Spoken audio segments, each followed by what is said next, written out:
So, it turns out she's a transmigrator, stuck in the body of the villainess from a novel. To stay alive, she had to bind herself to a villain system and become its host. From that day on, she began her life of completing missions as a villain across different worlds. These tasks ranged from small-time schemes like slander and sabotage to big-league evil like arson and murder, even destroying entire worlds. The bottom line was, she had to be as bad as possible. In this particular world, her name is Ruin Lee. She's the youngest martial aunt of the Cloud Immortal sect and is known as its #1 beauty. She was once a cultivation prodigy, the center of everyone's attention, but a training accident caused her to go berserk. Her spiritual meridians were completely shattered, turning her into a powerless nobody. To maintain her stunning beauty, she has to secretly prey on her fellow disciples, draining their life essence to refine into pills for herself. She has 3 main missions in this world: harm her fellow disciples, kill the current sect leader, who is also her senior martial brother. Finally, get killed by the story's male lead, her own martial nephew. After all, what's the point of being a proper villain if you don't get a grand finale by dying at the hands of the hero? Just before all this, she had finished preying on another disciple. She'd just returned to her quarters and was about to wash off the scent of blood, when her martial nephew suddenly burst in and tackled her. She was suddenly pinned to the ground by him. The problem was she was completely powerless to fight back. Her cultivation channels had been destroyed, leaving her as weak as a kitten. She could feel that something was seriously wrong with her nephew. His breathing was ragged, his energy chaotic. She shouted a warning, telling him to look closely and see who she was. Her nephew struggled, his mind clearing for a moment. "Auntie, is that you? I'm sorry. I think someone drugged me. Is there a cure?" This was a tough one. Her eyes darted around and landed on a basin of water nearby. Summoning the last bit of her magical energy, she made the basin wobble into the air and float over to them, drenching them both like a pair of drowned rats. "Are you sober now?" she asked. "Auntie, I think I'm still a little..." Splash. "How about now?" Okay, thank you, Auntie." "Now that you're sober, get out." Although he's since regained his senses and she's kicked him out of the room, he's been kneeling outside her door, refusing to leave. He thinks she's furious and has decided to kneel there until she calms down. Sighing, she opens the door again to send him away, only to be met with his sincere apology. "I was wrong to disturb you, Aunt. If you haven't forgiven me, I won't leave. Please punish me as you see fit."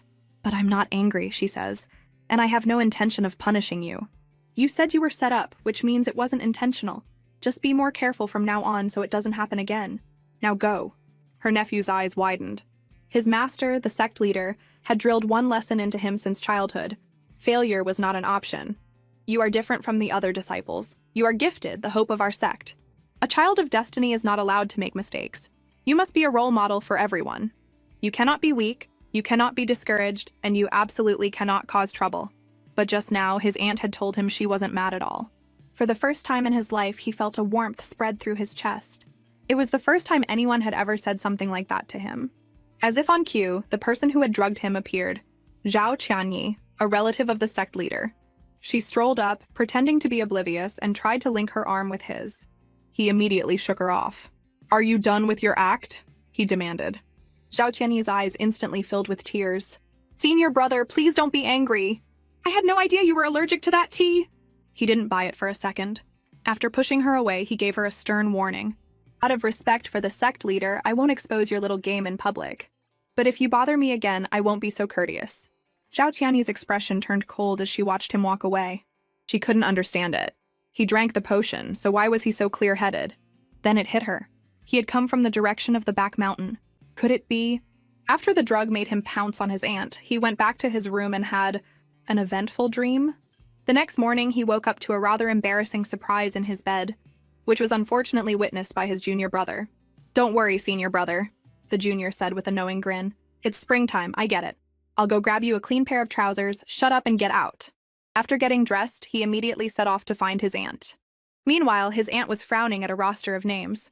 As a transmigrator playing the villainess, her mission required her to kill a few fellow disciples every 2 months.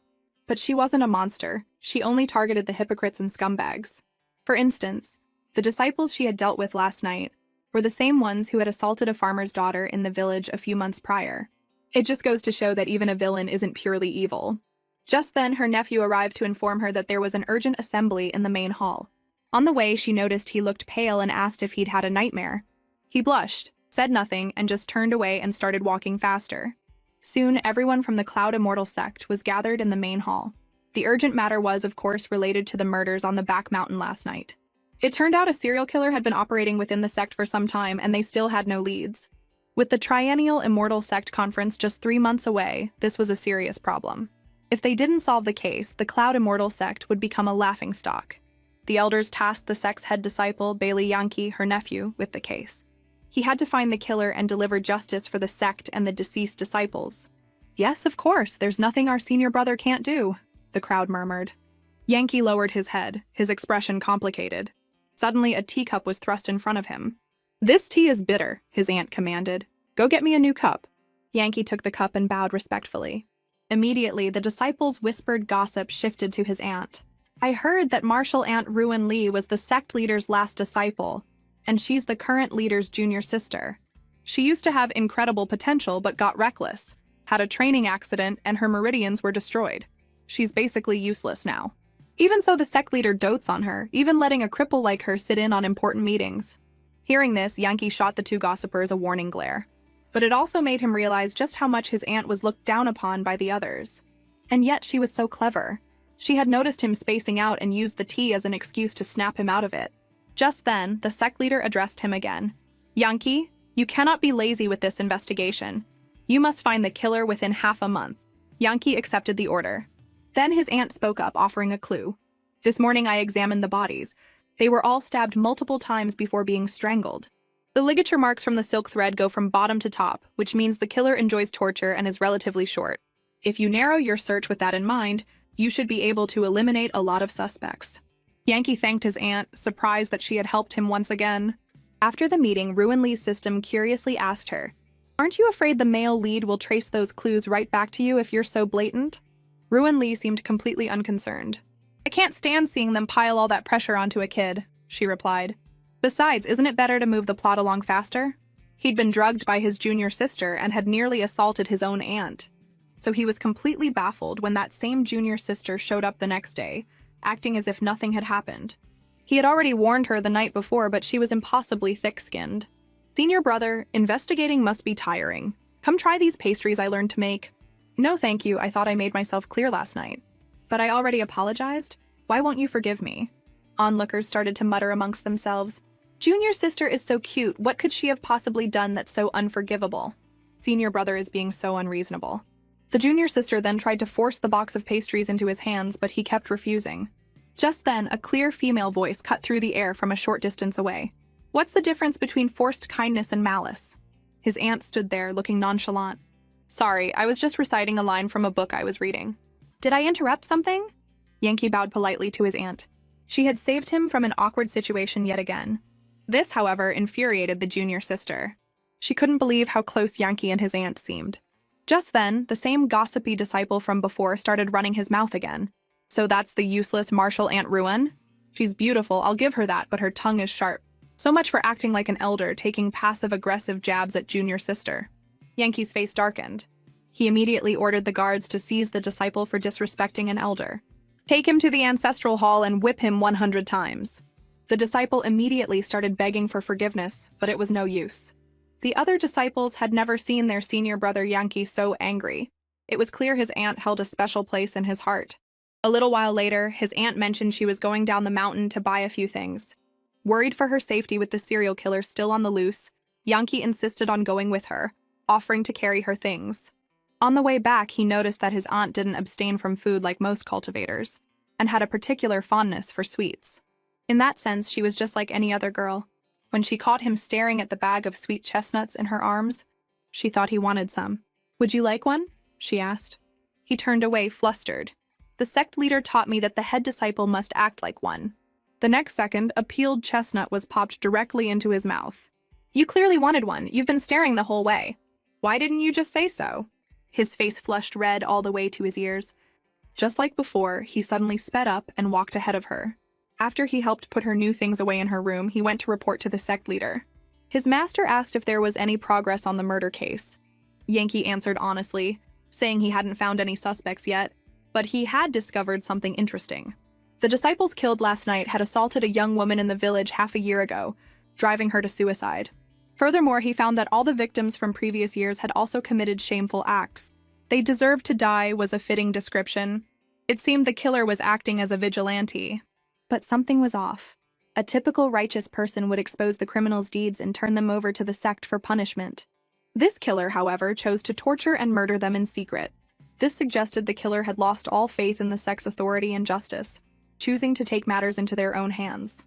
The sect leader was stunned, realizing the sect had lost its credibility in someone's eyes.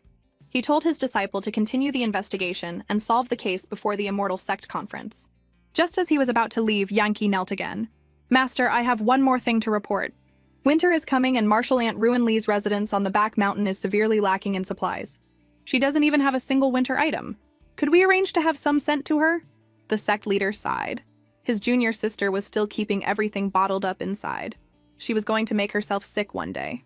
He decided to have Yankee take Ruin Lee and a few other disciples to the Immortal Sect Conference next month. It would be a good chance for her to get out and relax, but her mission demanded that she kill someone tonight. As a transmigrator playing the villainess, if she didn't kill someone every 2 months, the system would kill her. The deadline was fast approaching. The problem was, there were only a dozen or so disciples with them. If one of them died, the chances of her being caught were dangerously high. But even before she could make a move, she had already managed to annoy nearly every other girl in the group. "Why does senior brother Yankee spend all his time hovering around Marshal Aunt Ruin? We can barely get a word in with him." Just then, the junior sister, Zhao Qiani, shot her a venomous glare from across the campfire. At that exact moment, Yankee leaned in close to his aunt. "Aunt, we brought back some game from the hunt. What would you like? I'll roast it for you." "I like rabbit." So Yankee obediently started roasting a rabbit for her. He had always assumed girls couldn't bear to eat cute little rabbits. But his aunt was different. When the meat was cooked, she began eating with a look of pure bliss. Yankee watched her with a fond smile. He never knew that beneath her cold exterior, she could have such an adorable expression. "Eat slowly," he said gently. "If you like it, I can cook more." Watching from a distance, Zhao Qiani's heart soured with jealousy. Why did his aunt get all of Yankee's attention? Just because her cultivation was ruined? Did that mean her hands were crippled too? Couldn't she roast her own meat? After everyone had eaten, they settled down for the night, leaning against each other for warmth. Yankee was on patrol duty. As he made his rounds, his gaze once again fell upon his aunt. When she was resting, the cold, sharp edges of her personality seemed to melt away. She looked like an ordinary girl. Technically, she was over 100 years old, but with her eyes closed, she looked no older than a young woman who had just come of age. Suddenly, the cloak draped over her shoulders slipped off. He hesitated for a moment before deciding to gently pull it back up for her. As he did, she shifted, her body leaning unsteadily against his. She was sound asleep, and he didn't have the heart to wake her. His hand hovered near her cheek, but he pulled it back, scolding himself for even thinking of being so improper. Time passed. In the dead of night, while everyone was asleep, a female disciple snuck away. "Senior brother Q, where are you?" "I'm here, junior sister, right on time." "We don't have long, let's get started before anyone notices." The next second, his aunt, who had appeared to be sound asleep, was suddenly awake. She nudged the dozing Yankee. "Wake up, there's a demon." Yankee immediately sprang to his feet and shouted, "All disciples, on my command, form ranks and prepare to fight." The disciples scrambled to form a sword formation. Just as they did, several vicious vines shot out from the ground, terrifying them. "Don't be afraid," his aunt called out calmly. "Use your fire spells and focus your attacks on the demon's weak central core." Yankee ordered everyone to follow her instructions. A dozen disciples unleashed their power in unison, and the ferocious vines were instantly burned to a crisp. A wave of excitement washed over them. It was the first time they had ever successfully killed a demon. It's all thanks to Aunt's guidance. Surrounded by praising disciples, his aunt was a little taken aback. Yankee watched from the side with a proud smile. It seemed everyone was finally starting to accept her. She used to be the most despised aunt in the entire sect. But after she helped the disciples slay a demon in the wilderness, her popularity skyrocketed. Now, when they checked into an inn, the disciples were practically fighting over who got to pay for her room. While this was a good thing, Yankee found himself feeling a bit jealous. It used to be just him by her side, but now she was always surrounded by a crowd of people. It was frustrating. That night, as he bathed in his room, he wondered why he felt so unhappy about her newfound popularity. Suddenly, he overheard a discussion from the room next door. "I got closer to Aunt today and realized she's actually really cute. She's not cold and unapproachable like the rumors say. She's really nice. I wonder what kind of man she'll end up with." A surge of anger went through Yankee. These junior brothers needed to be taught a lesson. How dare they have designs on his aunt? Just then, he heard a strange noise outside his door. He quickly threw on a robe and rushed out, just in time to see a shadowy figure dart away. As he was about to give chase, he noticed a freshly killed body lying on the floor behind him. He decided to examine the body first. The cause of death was identical to the previous victims back at the sect. The disciple had been brutally tortured before being strangled with a silk thread. By now, the commotion had drawn out all the male disciples. The victim had been sharing a room with junior brother Chen, so naturally suspicion fell on him first. "It wasn't me, I swear," Chen insisted. "I was asleep in my room the whole time and didn't hear a thing. For some reason, I slept incredibly deeply tonight." Suddenly, Yankee spoke up in his defense. "He's not the killer. Based on the state of the body, the silk thread nearly severed the neck. The murder just happened, which means the killer's palms would have ligature marks, possibly even bleeding. Junior brother Chan's hands are perfectly clean." The other male disciples quickly showed their own palms, all of which were clean, clearing them of suspicion. Just then, his aunt and the female disciples arrived. Yankee explained that junior brother Q was dead, and that the killer would have injuries on their palms. The male disciples had all been checked. Now it was the women's turn. His aunt was extremely cooperative, telling all the female disciples to show their hands. Everyone complied willingly, except for junior sister Sue, who looked panicked. When it was her turn, she hesitated, keeping her fists clenched. "Open them," Yankee commanded coldly. She slowly extended her hands. Her palms were clean. The disciples breathed a sigh of relief. The killer wasn't among them. It must have been an outsider who followed them. The investigation was about to conclude when the junior sister, Zhao Qianyi, suddenly spoke up. "There's still one person who hasn't been checked." She pointed a finger. "Her, our aunt." Yankee trusted his aunt implicitly, as did the other disciples. "There's no way. How could aunt kill someone? She doesn't have any powers. How could she have overpowered junior brother Q?" But the junior sister was insistent. "If she's innocent, why is she afraid to show her hands? Do you dare open them and let us see?" She was the serial killer, the mastermind behind it all. And now she was being investigated by her own nephew, the man who was falling in love with her. This was the closest she had ever come to being exposed. If he saw the marks from the silk thread on her hands, every disciple present would know the truth. As her nephew began his inspection, he was just as nervous, silently praying that she wasn't the killer he was looking for. As she slowly unfurled her fingers, her palms were revealed to be perfectly clean, with no marks whatsoever. Her name was instantly cleared. The disciples began to murmur among themselves, concluding that the killer must be an outsider who had stalked them all the way here. Yankee ordered everyone to travel in groups of 3 or more, and to take turns standing watch to avoid anyone being caught alone. Everyone paired up and returned to their rooms, except for junior sister Sue, who was still lurking suspiciously in the hallway. Yankee happened to be waiting just outside. She jumped, startled. "It was you, wasn't it?" Yankee questioned her directly. "Senior brother, I don't know what you're talking about. The scent on you is the same as the knockout incense in junior brother Q's room. It's faint, but I smelled it when I was checking your hands. If I'm not mistaken, the incense is still in your sleeve. Were you on your way to dispose of it?" Just as he said it, a small vial of incense powder fell from her sleeve. She had no way to deny it now. "Why?" Yankee asked. She finally broke down, spitting out the truth. "That bastard deserved to die. I made a mistake and accidentally damaged a book in the library. He promised to cover for me and not tell anyone. I thought he was being kind, but he had other plans. He used it as blackmail to violate me, month after month. Later I found out I wasn't the only one. Many other female disciples in the sect had suffered the same abuse. Even out here in the wilderness, he tried it again. I couldn't take it anymore, so I killed him. I've already confessed. I'm ready to accept my punishment. Arrest me." "No," Yankee said, "you're not the killer. I won't arrest you. You may have been the one to drug them, but you weren't the one who did the killing. Knowing your personality, you wouldn't have been able to stay so calm after murdering someone. Besides, your build doesn't match the figure I saw leaving the scene. Someone helped you, didn't they?" Junior sister Q stared at him, stunned. Meanwhile, back in her room, Marshal Aunt Ruin Lee washed her hands. As the water ran over her palms, a clear red line from a silk thread became visible. It turned out she had used a special illusion talisman to cover the wound when she went to the crime scene, which is why no one saw it. Just then, her nephew Yankee came to her door. Through his conversation with junior sister Q, he had learned that the killer was a woman in a black robe, with a build very similar to his aunt's. At the time of the murder, all the other female disciples were in pairs or groups. Only Ruin Lee was alone with no alibi. Could he really bring himself to suspect her? As he stood there, conflicted, Ruan Li offered him a cup of hot tea. "You must be exhausted from leading the team these past few days. Have some tea." Yankee hesitated. Suddenly, a loud clap of thunder echoed outside. Ruan Li yelped and instinctively threw herself into his arms, dropping the tea, which shattered on the floor. She trembled in his embrace. Yankee was momentarily stunned, but seeing her so terrified, he pushed all thoughts of the investigation aside. Before long, she had fallen asleep in his arms. He had known her for so long, but this was the first time he realized she was afraid of thunder. She seemed so fragile, as if she would break at the slightest touch. Thanks to the storm, Ruan Li had narrowly avoided being exposed. Her genuine fear had made her nephew so sympathetic that he had completely forgotten to check her hands for injuries. Ever since that night, she had sought refuge in his arms during the thunderstorm. He couldn't control his own heart.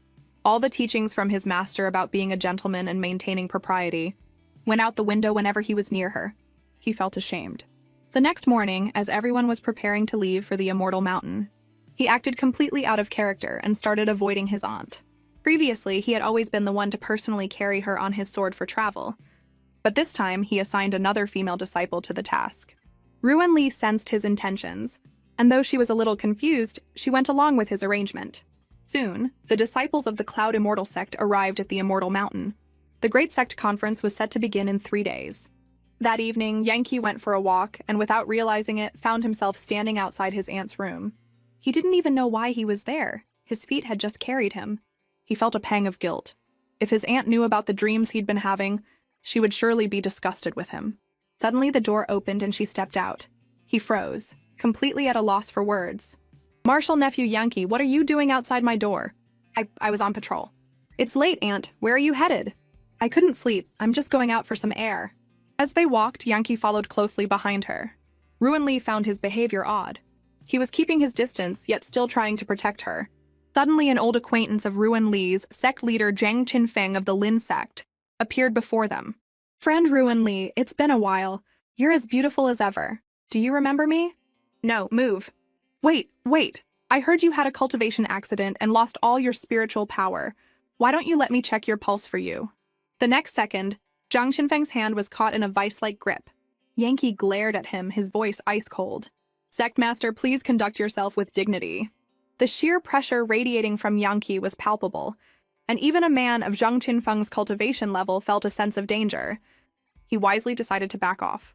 When they were alone again, Ruan Li asked, "Yankee, you've always been the most level-headed of all the disciples. Why did you just show so much killing intent?" Yankee's face darkened, and he didn't answer. His aunt couldn't possibly know that for a brief moment. He had wanted to gouge out Zhang Qinfeng's eyes for looking at her with such disrespect. Seeing that he wouldn't answer, she continued, "If a situation like that happens again, you can find a private place and beat him up. But if you make an enemy of a petty man in public, he'll hold a grudge and might cause trouble for you later." Yankee realized she was worried about him. "Aunt," he asked, confused, "why are you so good to me?" "Because I suppose I like you." Yankee's heart nearly stopped. Was this the confession he had been waiting for? But then she added, "Your character and appearance are impeccable. Most importantly, you respect your elders and care for the young. It's hard for me not to like a junior like you." And just like that, his dream was shattered again. 3 days later, the Centennial Immortal Sect Conference began. Each of the 12 participating sects sent 6 disciples to compete in one-on-one matches. The final winner would receive a top-grade magical weapon. In the crowd, Ruan Li looked worriedly at her nephew. "When you're fighting, don't be too competitive. Just fight until a winner is clear. Don't get hurt." He nodded, telling her not to worry. Just then, the disciples noticed something strange on the viewing platform. "That's odd. Among the 12 sect leader seats, the one for the Lin sect is empty. I heard that their sect leader, Zhang Qinfeng, was taking a leak last night, somehow slipped, and fell into a manure pit. He's still unconscious." Hearing this, Yankee, who was standing in the crowd, couldn't help but feel a little cheerful. He was the male lead, yet he had fallen for the villainess. And now, just as things were getting interesting, the female lead of the story showed up, trying to get him to switch love interests. This female lead was Xiao Xianyun from the Kang sect. She was beautiful, talented, and the pride of her sect. According to the original novel's plot, the male lead, Yankee, was supposed to be matched against her in the competition. They would be evenly matched, tie for first place, and then travel the world together, fighting ancient beasts. After numerous life-and-death situations, they would become a legendary couple. But the plot had taken a strange turn. When Yankee saw Xiao Xianyun, the supposed love of his life, he felt absolutely nothing. In fact, he made a silent vow once he won the tournament and caught the killer, he would confess his feelings to his aunt. As fate would have it, Yankee and Xiao Xianyun were drawn to fight each other. The crowd was buzzing, already shipping them as a couple. After all, they were the two most talented disciples of their generation, and their sex were of equal standing. It was a match made in heaven. But strangely, Yankee stood on the stage, refusing to start the fight. His gaze kept darting over to where his Aunt Ruan Li was sitting. Only when she finally woke up from her nap and was ready to watch, did he turn to Xiao Xianyun and tell her to begin. From her seat, his aunt thought, "What is this silly nephew doing? The match is about to start and he's still looking at me." According to the original plot, their fight was supposed to end in a draw. That meant Xiao Xianyun was no pushover. But as soon as they began to fight, the unexpected happened. Yankee made just 2 moves, and Xiao Xianyun was soundly defeated. Everyone had expected a long, hard-fought battle, but he had won with shocking ease. With Xiao Xianyun's defeat, the Cloud Immortal sect was victorious. Ruan Li watched, bewildered. The original plot had been completely derailed. After the match, Yankee's gaze landed on her again, his expression practically begging for her praise. All these recent events were just too strange. Ruan Li began to wonder if her nephew had truly developed forbidden feelings for her. At night, she was gazing at the moon from a pavilion when Yankee found her again. Seeing she was only wearing a thin robe, he took a blanket from his storage space and draped it over her shoulders. "Aunt, the night wind is cold. You don't have any spiritual energy to protect you, so you should keep warm." Ruan Li paused for a second, staring blankly at him before murmuring that she was heading back. The large cloak made her small frame seem even more delicate. Suddenly, Yankee's eyes widened as if he'd just realized something. A drop of cold sweat trickled down his temple. The sight of his aunt wrapped in the cloak. It was an exact match for his memory of the shadowy figure of the serial killer. He quickly followed her back to her residence. Unwilling to believe his own intuition, he made up an excuse to stay in her room a little longer. "I feel like I'm on the verge of a breakthrough these past few days, but I can't seem to make it happen. Aunt, could you perhaps offer some guidance?" Ruan Li, completely unsuspecting, agreed. She sat on the bed and began circulating her energy to help him. As she did, Yankee confirmed it. Aside from some residual core energy in her dantian, she had absolutely no cultivation power. He had also taken a quick look around the room and found nothing suspicious. Just then, the Lin sect leader, Zhang Qinfeng, who was still nursing a grudge against Yankee, crept up to the door. Seeing the aunt and nephew alone together in a room, he became enraged. He lit a stick of aphrodisiac incense and stuck it through a crack in the door, planning to make Yankee pay. The moment her nephew smelled the scent, he knew something was wrong. But his aunt, Ruan Li, was already flushed red and collapsing into his arms. Because of her past injury, she had no cultivation power to suppress the drug's effects. He had to find a way to clear her head, and fast. The next second, she pulled him in for a forceful kiss, her voice soft and pleading. "Help me." He grabbed her wandering hands. "Aunt, this will only make it worse." He then gently laid her down on the bed. "You've always been the one to teach me. Now it's my turn to teach you something else." With that, he leaned down and kissed the smooth skin of her chest. She bit her lip, still fighting for control, but eventually her consciousness slipped away entirely. Meanwhile, Zhang Qinfeng, the man who had drugged them, had rounded up a group of elders in the middle of the night, intending to catch them in the act. He confidently threw open the door to Ruan Li's room, but instead of a scandalous scene, he found Ruan Li sitting alone at a tea table, reading a book. When she saw them, she feigned confusion. "To what do I owe the pleasure of this late-night visit?" Zhang Qinfeng, realizing he'd been played, flew into a rage. "Stop pretending. An hour ago I saw you and Yankee in this room with my own eyes. Where did you hide him?" Ruan Li chuckled softly. "I generally keep to myself and dislike visitors. Why would you make up such slanderous lies about me? And besides, how did you know someone was in my room in the first place?" Zhang Qinfeng was speechless. The elders dragged him away and had his Lin sect officially removed from the conference roster. After everyone was gone, Ruan Li called out towards a wardrobe behind her. "You can come out now." Yankee emerged from the closet, a bright red handprint visible on his cheek. "Aunt, I was wrong. Just go, and don't tell a soul about what happened tonight." "Aunt, The door slammed shut. Ruan Li stood there, her heart pounding in her chest. She felt like something new was starting to grow inside her. The Immortal Sect conference continued for 9 days, ending with Yankee from the Cloud Immortal Sect taking first place.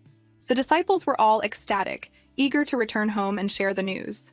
Yankee, however, was preoccupied with how he was going to confess to his aunt. He even sent away the junior sister who was supposed to escort her on the journey back, planning to take her himself.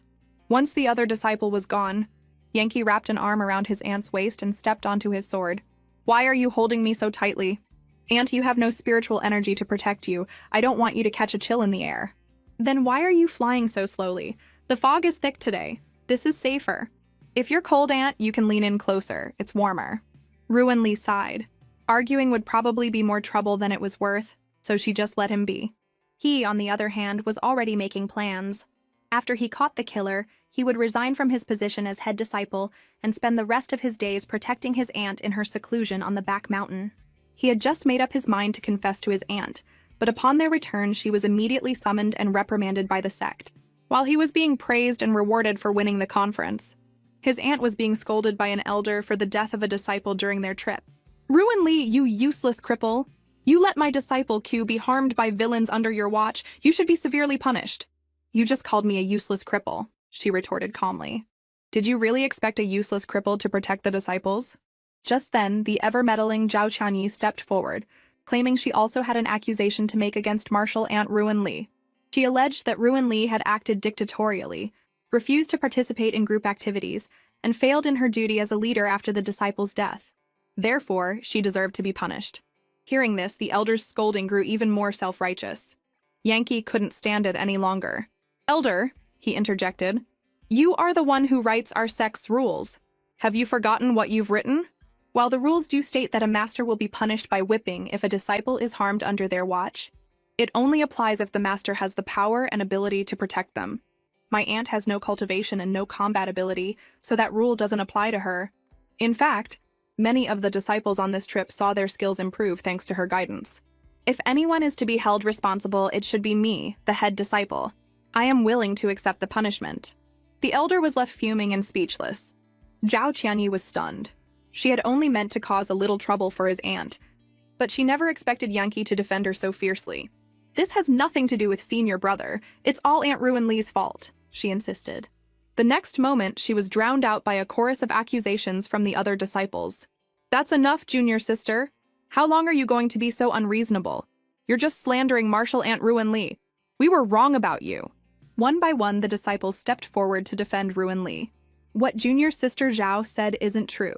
Martial Aunt Ruin Lee is actually very kind under her cold exterior, and she helped us just as much as senior brother did. If someone must be punished, punish us. No, punish me. "There's no need to punish them," Yankee declared. "I alone will accept the punishment." With that, he turned and walked out of the main hall to receive his sentence, leaving the sect leader in a very awkward position. If looks could kill, the disciples' glares would have annihilated him 1,000 times over. To quell the dissent, the sect leader punished Zhao Qianyi for slandering an elder, sentencing her to 3 nights of reflection. 2 hours later, Yankee returned to his room to meditate and heal from his wounds. Suddenly, his door opened. It was his aunt. He had endured 80 lashes without a single sound, but the moment she started applying medicine to his back, he cried out in pain. After she finished bandaging him, she blushed, hastily packed up the medicine, and turned to leave. But as she did, her legs suddenly felt weak and she nearly fell. He caught her just in time. In the process, her hand accidentally pressed against a rather sensitive part of his body. A jolt went through him. "Are you okay?" she asked, completely oblivious. "Did I hit something? Let me rub it for you." He quickly grabbed her hand. "Aunt, if you rub that, we're going to have a problem." "Oh, then you can rub it yourself. I'm leaving." Ruin Lee returned to her own room and mysteriously pulled a single pill from a hidden compartment in her incense burner. Tonight, she had a big job to do: assassinate the sect leader. Later that night, she donned her black cloak once more and made her way to a hidden cave, where she lay in wait for the sect leader. But the person who appeared at the cave's entrance was not the sect leader, but her nephew Yankee. His eyes were full of suspicion. "Aunt, why are you out here so late with a dagger?" Once again, her cloaked figure overlapped with his memory of the serial killer. He couldn't believe it. Why did it have to be her? Just then, they heard rustling sounds from outside the cave again. Runli quickly pushed Yankee deeper inside and fed him an invisibility pill. "Don't make a sound and don't ask questions." A moment later, a flirtatious female voice drifted in from outside. "Oh, master, you're so naughty." Yankee was shocked. Why would the sect leader be meeting with a female disciple here in the middle of the night? He then watched in disbelief as the two shared a passionate kiss, before the sect leader eagerly tore off her outer robes, promising her the best cultivation pills next month. Hearing this, Yankee could no longer contain his rage. His master, the man who always preached about fairness and justice, was using sect resources to take advantage of female disciples. Ruinli sensed his anger and quickly shushed him. Seeing the look on her face, he wondered if she had known about this all along. The two of them were pressed tightly together in the dark as the sounds from the other side of the cave grew more and more heated. Yankee was starting to feel overwhelmed. If this continued, he wasn't sure he could control himself around his aunt. He was pressed into a corner, body to body with the woman he loved, while on the other side of the cave, his master's affair was playing out in vivid detail. He was reaching his breaking point. To make matters worse, his aunt shifted slightly, her body accidentally bumping against a very hard part of his. For a moment, she seemed to realize what was happening. Yankee took the opportunity to lean his head on her shoulder. "Aunt," he pleaded, "can I just lean on you for a moment? Just a moment." A drop of cold sweat ran down her temple. If this kept up, the sect leader would definitely discover them. Steeling herself, she whispered, "All right, I'll help you rub it." His heart skipped a beat. He immediately pulled her into a tight embrace. "Yankee, don't push your luck." "Aunt, can you say my name again?" "Let go of me, please, Aunt. Grant me this." "Yan Shi." Before long, the affair on the other side concluded. The female disciple took the chance to ask the sect leader for a promotion, noting that the disciple in charge of sect allowances had recently died in a training accident. But the sect leader, who had been so affectionate moments before, suddenly grabbed her by the throat. "A pet," he hissed. "Shouldn't covet things that don't belong to it." He squeezed until she was nearly suffocating, forcing her to beg for her life, before he finally let go, reminding her to remember her place. Once the two of them had left, Ronli and Yankee could finally breathe. They stepped out of the cave, Yankee's expression grim. "What's it like?" Ruinli asked. "To find out the master you've always revered as a monster in disguise? Cat got your tongue?" Yankee hung his head, unable to form a coherent sentence. Finally, she laid it all out for him. "Yankee, everyone has two sides. Take me, for example. I am the aunt you respect, but I'm also the vicious serial killer the disciples all talk about, the one who preys on her own." Yankee's head snapped up, his expression hardening as he drew his sword, and pointed it at her. "I want to hear you say it." "It's just as you see," she replied. "If I don't use forbidden pills to maintain this body, I would have died long ago. As for those rapists and murderers, if their lives can be of use to me, why should I play the saint? Don't think of people as too good, but don't think of them as too evil either. In the end, I'm just a selfish person. If you want to kill me and avenge your fellow disciples, then do it now." She knew this confession meant her mission was a failure, but being killed by Yankee was surely less painful than being erased by the system. She might as well die here.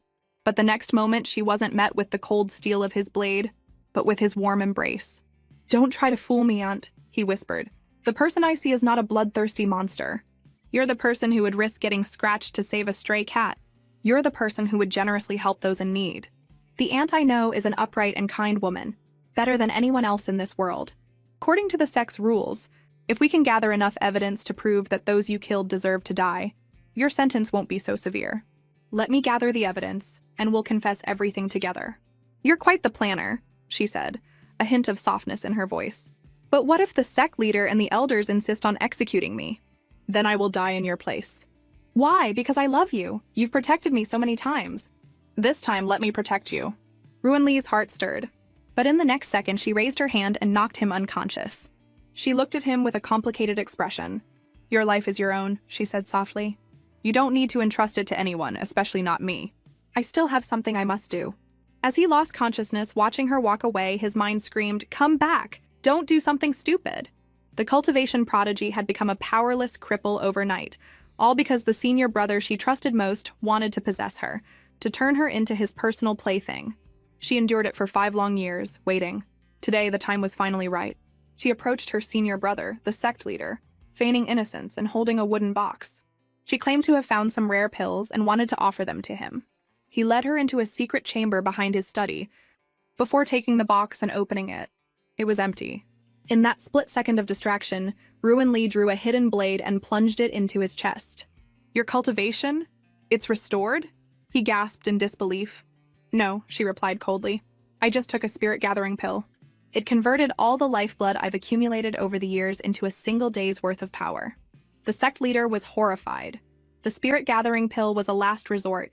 Once its effects wore off, the user's mind and senses would be completely destroyed. By doing this, you've left yourself no way out.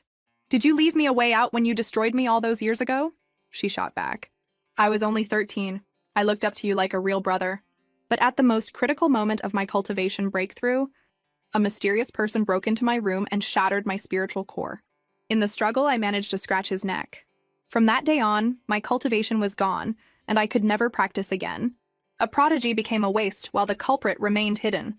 That night, distraught, I came to you for comfort, only to see the exact same scratch mark on your neck. I never imagined that you, the person closest to me, were the one who pushed me into this abyss. In that moment, I understood. My only path forward was revenge. So now I'm going to return the favor 1,000 times over.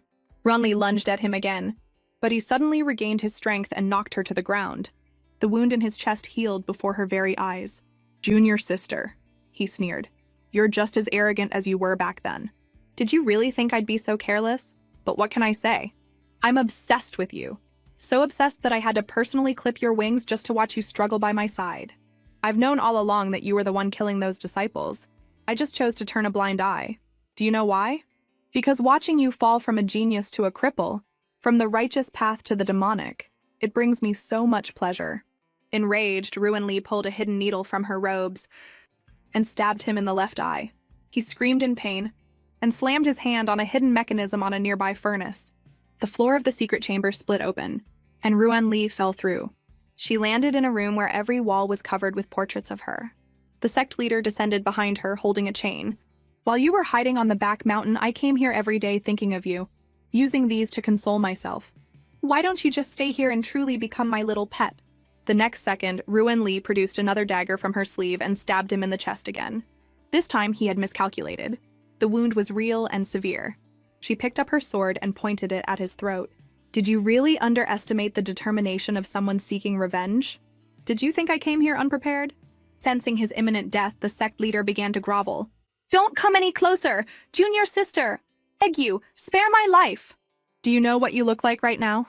A dog waiting to be slaughtered? But even if you kill me, the sect elders and disciples will never let you go. Who cares?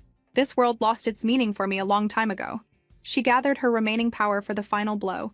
But just as she was about to strike, her nephew suddenly appeared and blocked her path. She saw the fresh wound on his wrist and realized he must have injured himself to regain his senses and follow her. He took the sword from her hand and pointed it at her. A cold sweat ran down her back. If she didn't kill the sect leader before being killed by her nephew, her mission would be a failure, and the system would erase her completely. The wounded sect leader laughed maniacally. Yankee, my boy, you're just in time. Seize this bitch and avenge your master. Her nephew raised the sword high above his head. Ruan Li closed her eyes, thinking it was all over. But then, the blade changed its trajectory midair and swung down, striking not her, but the sect leader. Ruan Li was stunned. Her nephew had chosen to help her. My disciple? No.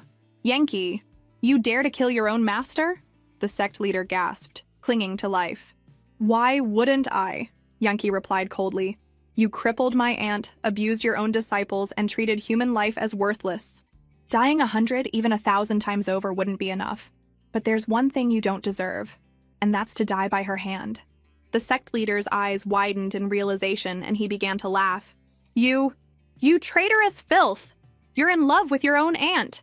You two are— Yankee silenced him forever, plunging the sword into his heart before he could utter another word of insult.